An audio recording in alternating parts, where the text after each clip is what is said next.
so much more than you currently think.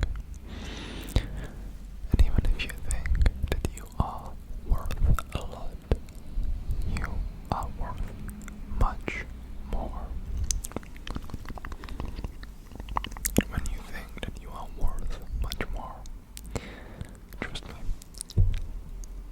you are worth even more.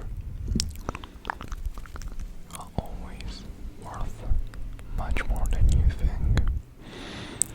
But that's okay, because that's the nature of our brain, of our mind.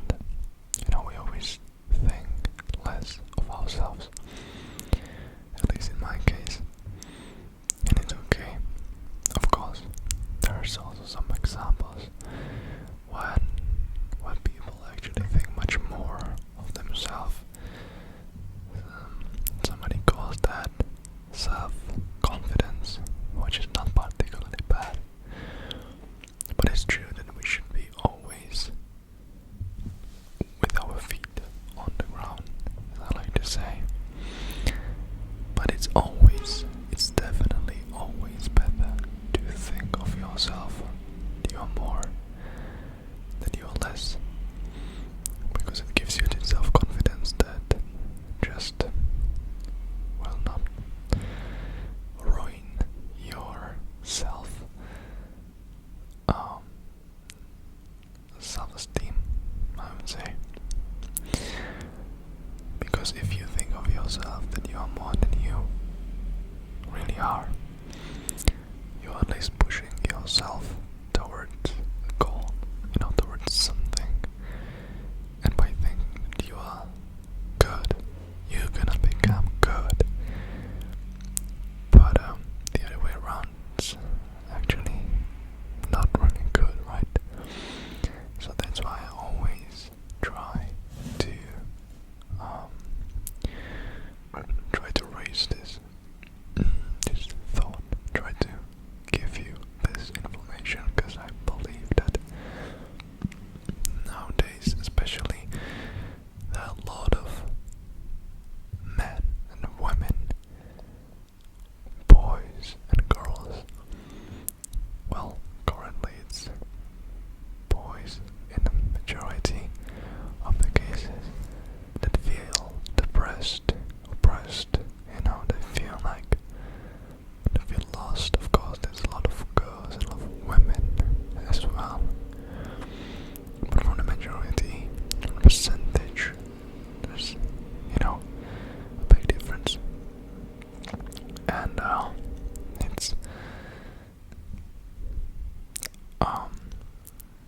it's really strange, why nowadays a lot of people find themselves in depressions, in bad moods, not really focusing on the power of compounding, on the power of consistency, the power of attraction, or the law of attraction actually. It's also quite important that your thoughts make your future, your present, and your memories make your past. Well, I think it's a little different, but you get the point. I think it's something like your memories make your past, your thoughts make your present, and your visions make your future, something like that. So we should always keep that on mind, because when you are having a bad thought in your head, that might also lead to depression, an overwhelmed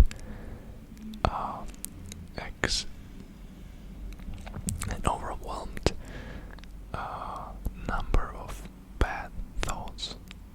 Really, like if you have 9 or 10 bad thoughts a day, which is really little. Normally you would have more, trust me.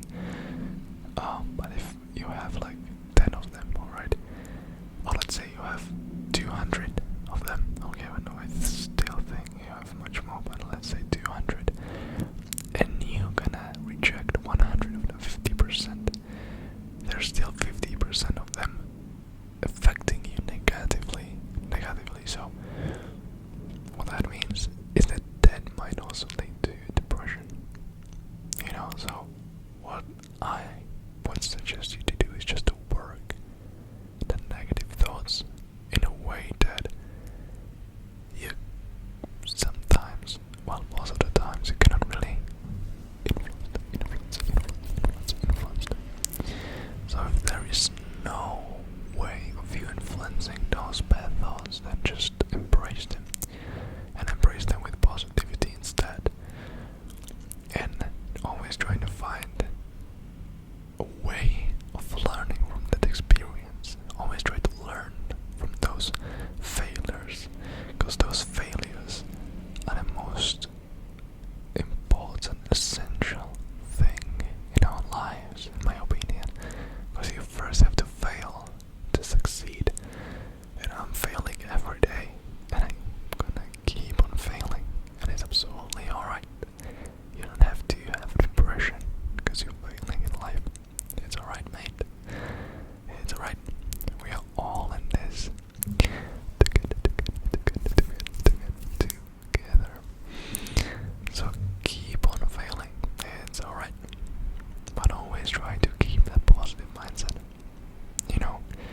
It's gonna be hard, and maybe then your percentage will move from 50-50 to 60 positive, 40 negative. The other day, following day 70 positive, 30 negative, blah blah blah, and then you'll finally get to a point where like 99% is positive and maybe 1% is negative, and there's always be this little negative number, this little monkey trying to steal our positive moods, our positive thoughts, like Dementor in Harry Potter. And it's absolutely alright, it's okay, but what we want is to have that number as little as possible. So that's it, that's the formula that I wanted to share with you today.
I am smart.